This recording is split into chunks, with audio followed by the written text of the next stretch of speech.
Nós vamos agora ter o Eliseu e o Vanderlei.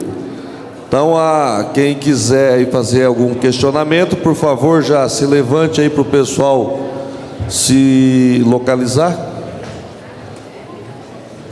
Não tem mais? Vai tomar o meu? Então tá bom. Então aí, o pessoal que quiser fazer alguma questão, levanta a mão aí que o Vanderlei está aqui e então ali já só por gentileza o nome e o município, tá? Oi, posso fazer a pergunta? Aqui.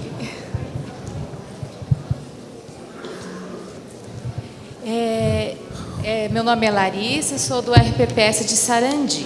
A minha dúvida é em relação ao salário família que nós pagamos, né? E como é que o ente vai pagar isso aí? A gente pode pagar com a verba do ente, com a taxa administrativa? Como é que pode ser feito? Não, o RPPS pode pagar, mas é com receita do ente.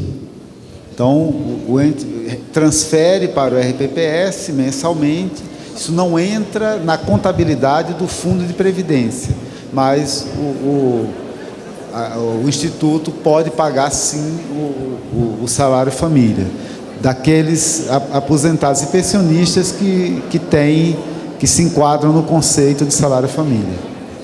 Tá? Então, não tem problema, mas tem que ser ressarcido pelo ente. RPPS de Alto Paraná. A minha dúvida é só com relação à questão que a lei não pode ter efeito retroativo. Com relação aos 14%, a União era 11%, daí subiu para 14%, com a emenda 103. E o município, se ele retarda muito fazer a lei, e daí ela não pode ter efeito retroativo. Vai ter uma cobrança ou ele vai fazer quando ele quiser? Olha, em relação a tributo, a lei não pode ter efeito retroativo. Então, só, pelo contrário, nós temos o princípio da noventena. Então, aprovado o aumento da alíquota, ela só vale a partir de 90 dias após a data da sanção da lei.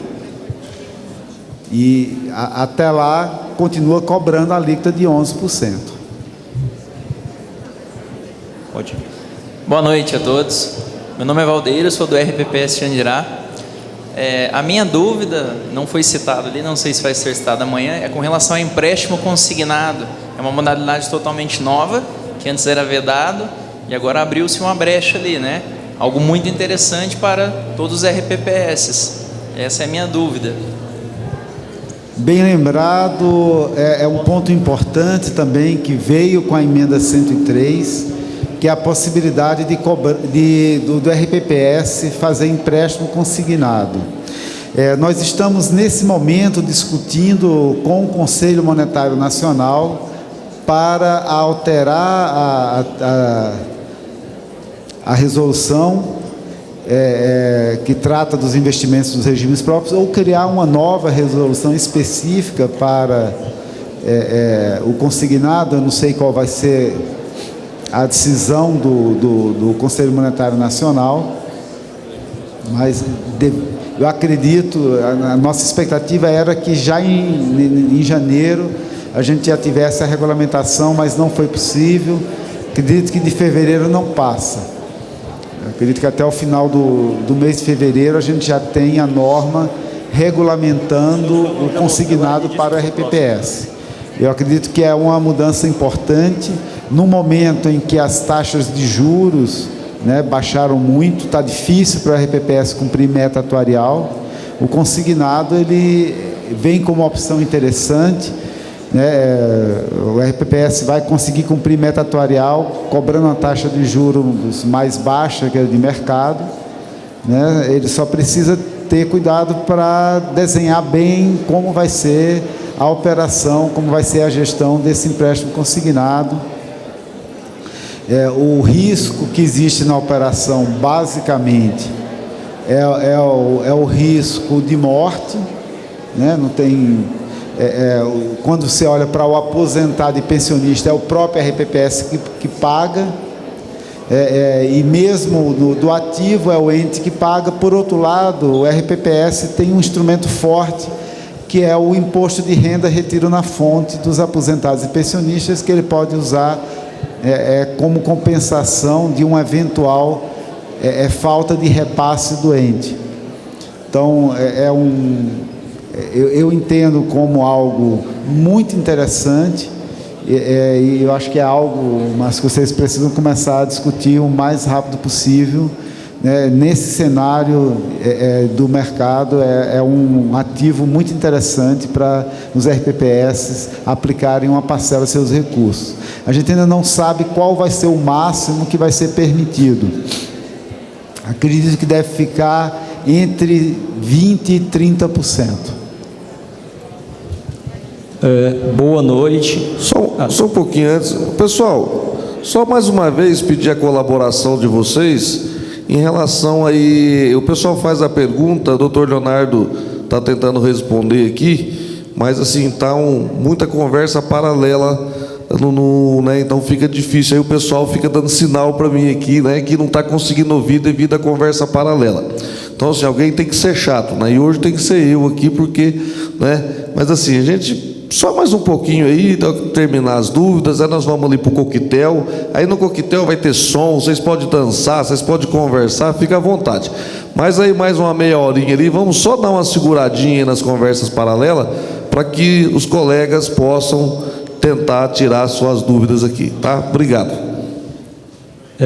Eu sou Lucas, do RPPS de Cascavel, e ampliando um pouco a dúvida sobre o salário família, considerando que a emenda previu a aplicação imediata da restrição dos benefícios às aposentadorias e às pensões, o pagamento até a data limite da portaria pelo RPPS, ele obrigatoriamente deve ser ressarcido pelo ente federativo?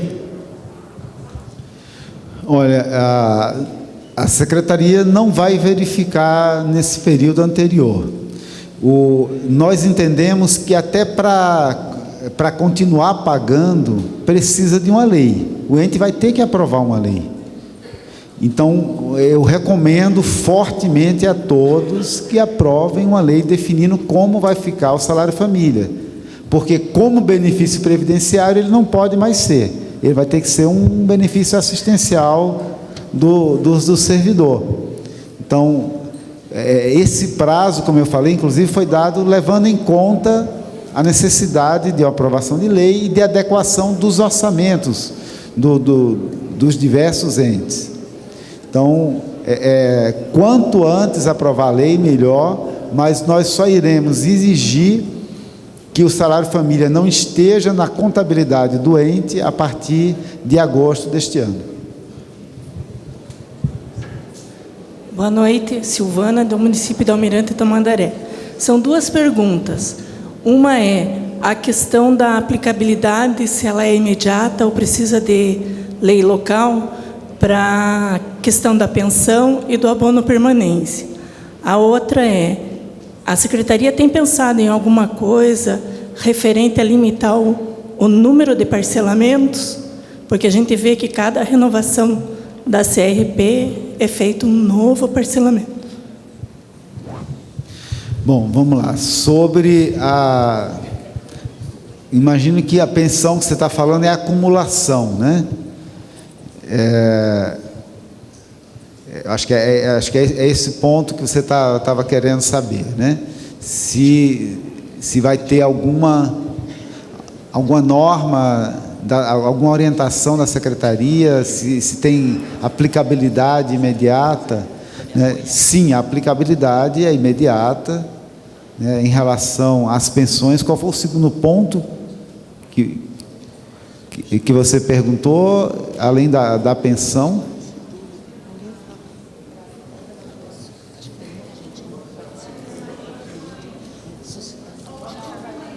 O abono de permanência. O abono de permanência precisa de lei, né?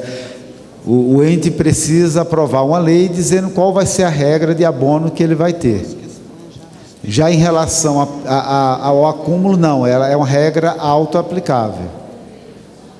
Então, se você tem uma pensionista que tem um outro benefício, aquela regra de acumulação de benefício, ela já é autoaplicável. Ela vale para todos os regimes previdenciários. Bom, quanto a parcelamentos, já está limitado, não tem mais aquela possibilidade dos parcelamentos especiais, né? A emenda 103, ela traz o limite, né, de 60 meses para os parcelamentos. A lei de responsabilidade previdenciária, ela pode trazer regras mais duras em relação a parcelamentos, né? Isso é um tema que está em debate no momento. Então, quem tiver sugestões, é o momento de apresentar enquanto o tema está em consulta pública. Doutor Rolim, meu nome é Renato, EIDIT, RPPS do município de Toledo. Primeiro, queria parabenizar pela brilhante palestra e principalmente pelas alterações que estão sendo feitas, que são bastante justas do meu ponto de vista. Uma pergunta que foge um pouco da apresentação, mas uma realidade que aconteceu em Toledo e acredito que outros municípios também. A Receita Federal, em 2015, autuou o município de Toledo para cobrar PASEP sobre contribuições vertidas ao regime previdenciário. Nós imaginamos que era uma posição isolada, mas em 2019 veio mais uma autuação, inclusive com representação fiscal para fins penais contra o prefeito, quer dizer, podendo torná-lo um criminoso por não ter recolhido algumas contribuições, por exemplo, contribuição patronal. Nós apresentamos o recurso em primeira instância, a primeira instância administrativa reconheceu que a parte patronal, a contribuição patronal já foi tributada quando o município recebeu o recurso, então excluiu a incidência da parte patronal, mas manteve a cobrança em primeira instância. Nós protocolamos hoje o recurso em segunda instância, né, para a segunda instância, sobre, por exemplo, compensação previdenciária. A compensação previdenciária nada mais do que uma obrigação que o RPPS está pagando, que é uma obrigação que o regime geral deveria passar. Então, o regime geral repassa, por exemplo, 100, para o servidor, o RPPS repassa o 100, mas o PASEP cobra 1%. Então, o RPPS acaba sendo penalizado por cumprir essa obrigação de pagar a compensação previdenciária. Outra situação, por exemplo, da contribuição retira dos servidores, que é repassada. Existe uma lei que estabelece que os recursos que são destinados para a Previdência Social da União, não há tributação, mas o RPPS há tributação. Outro item que foi cobrado, resultados de aplicações financeiras. Na Previdência privada complementar, existe previsão legal de excluir da tributação os resultados das aplicações financeiras. Então, a palestra relatava, né, da busca de diminuir desigualdade entre os regimes, de buscar previdência sustentável, de instituir uma nova previdência. Então, um dos argumentos que, em primeira instância, foi utilizado pela Receita para manter a tributação, nós alegamos a inconstitucionalidade por tratar diferentemente situações que são iguais, e os auditores responderam que existe um artigo no decreto, se não me engano, 7.245, que estabelece que os agentes públicos não podem afastar a lei sob pena de inconstitucionalidade. Então, foi cobrado 1% de PASEP, mais Selic, mais multa de 75%, mais representação fiscal para fins penais. Então, esse valor acaba se tornando bastante alto. Só de Toledo passa longe de 3 milhões sem as multas. Então, a pergunta é se está se pensando em atualizar essa legislação para que ela seja semelhante aos outros regimes que não têm a incidência do PASEP sobre as mesmas receitas. Obrigado. Bom, um ponto importante que você coloca, é uma discussão antiga que a gente tem com a Receita. Bom, primeiro eu vou apresentar a solução, depois falar sobre o problema.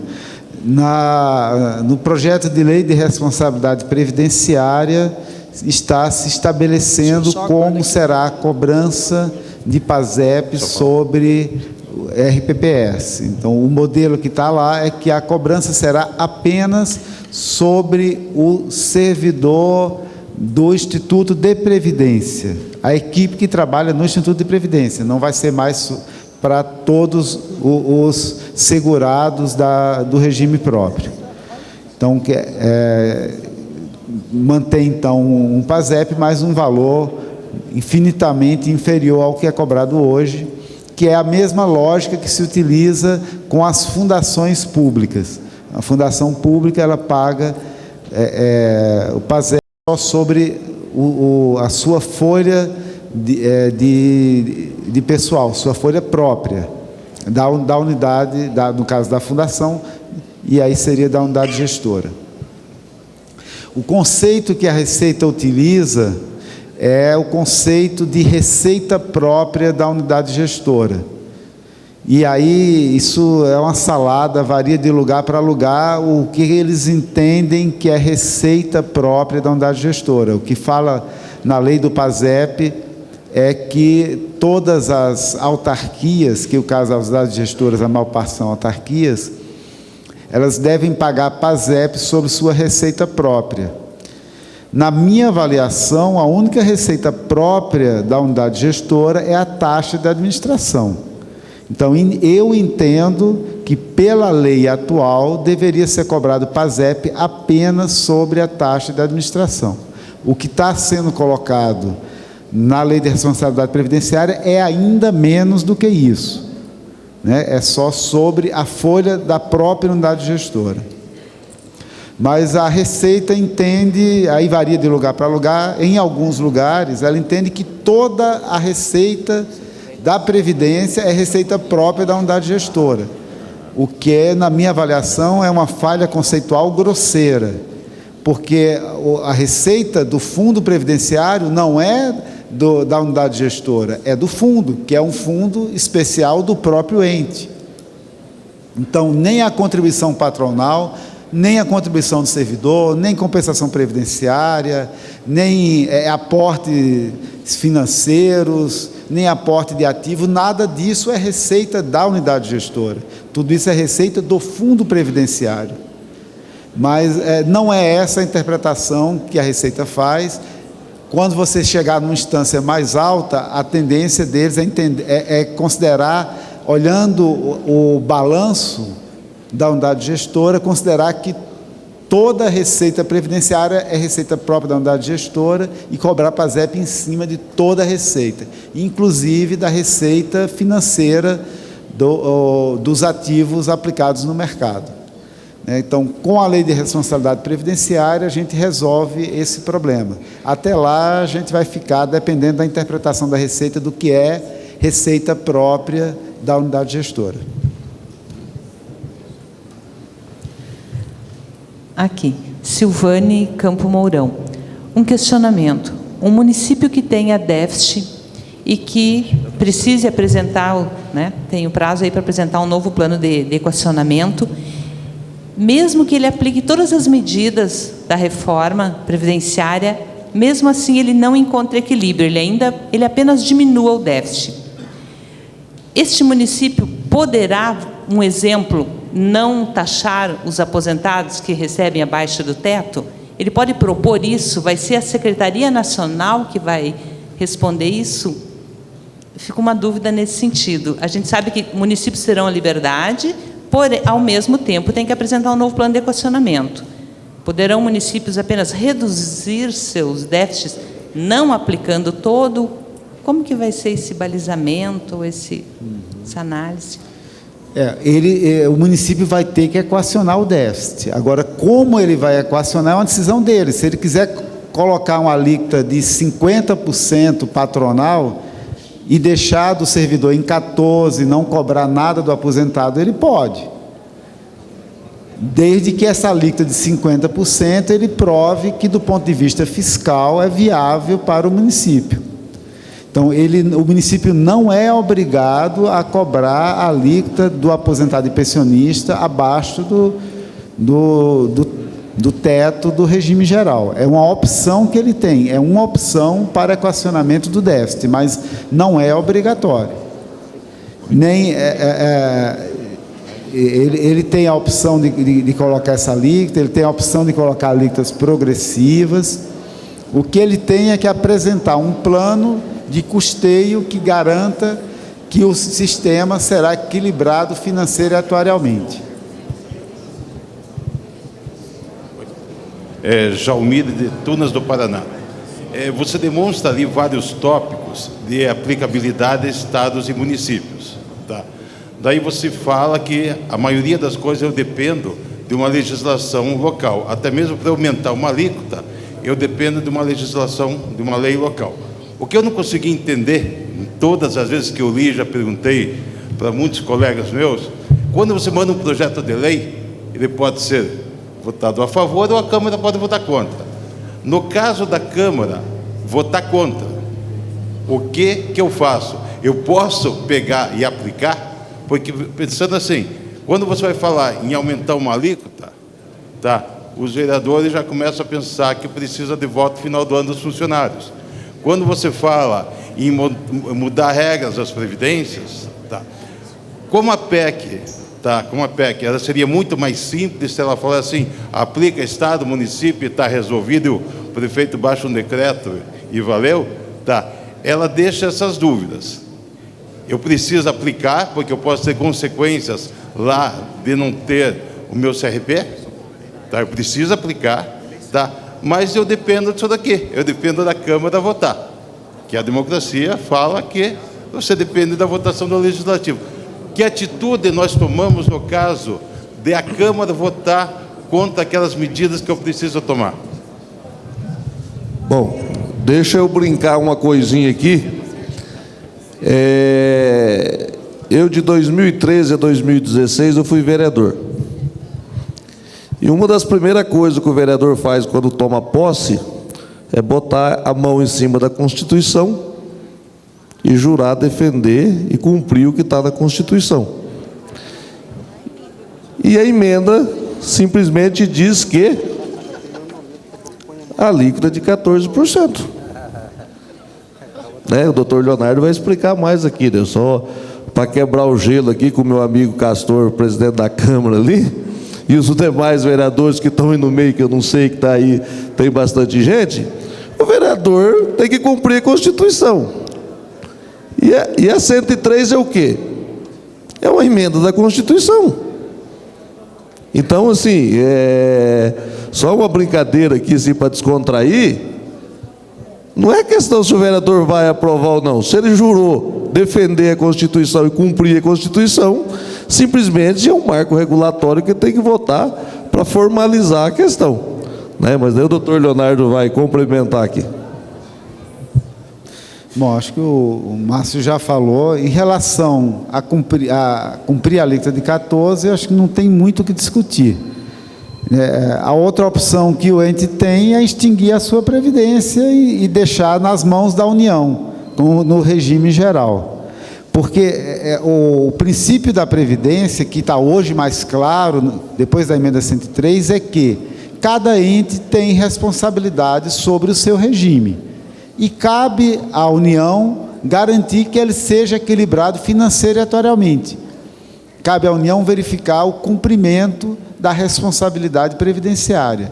Mas cada ente tem liberdade em relação ao seu regime, em relação às regras de benefício e às regras de custeio. Foi colocado alguns parâmetros básicos. Um deles é que, se o regime é deficitário, no mínimo a alíquota tem que ser igual da União. Então, se o município quer exercer a sua liberdade de ter um regime previdenciário, ele tem que ter responsabilidade. É isso que diz a Constituição. Então, nós temos que... a emenda 103, ela vem com um marco nesse sentido. Nós não podemos mais empurrar o problema para o futuro. A gente já empurrou o máximo que a gente pôde. E a gente já viu consequências sérias pelo Brasil por termos empurrado o problema para o futuro. Chega, está na hora da gente assumir os nossos problemas e resolvermos. A sociedade tem que entender que temos que resolver nossos problemas. Não adianta a gente ficar mais, né, ali correndo ao redor do rabo. Então, chegou o momento, eu sei que esse ano é um ano difícil, mas chegou o momento da gente enfrentar e buscar resolvermos definitivamente o problema previdenciário, porque não dá mais para jogar para frente. Nós vamos fazer mais uma pergunta lá atrás, daí a gente vai encerrar e vai para o coquetel. E amanhã o doutor Leonardo Mota vai estar aqui com a gente o dia inteiro e eu tenho certeza que vai ter bastante debate aí.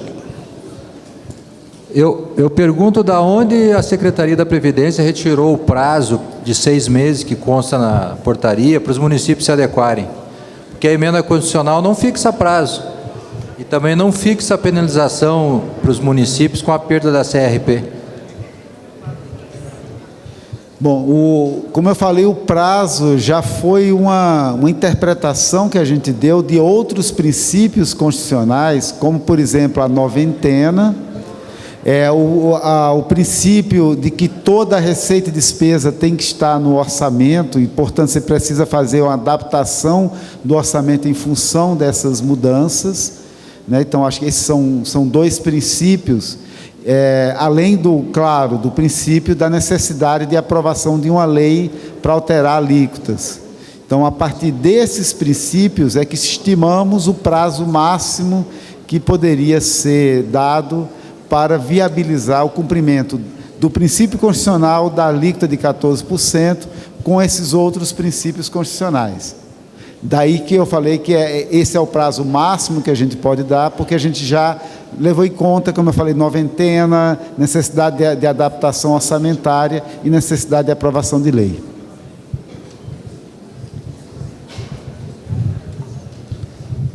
Pessoal, a gente... sabemos que tem muitas e muitas dúvidas, né? Mas amanhã nós continuaremos com o debate, até para não prolongar, para não cansar, bastante gente viajou aí. Então, doutor Leonardo, a gente gostaria de transmitir aqui uma recordação para o senhor. Não sei se o senhor é um apreciador do vinho do Madaluz, né? Mas, pelo carinho...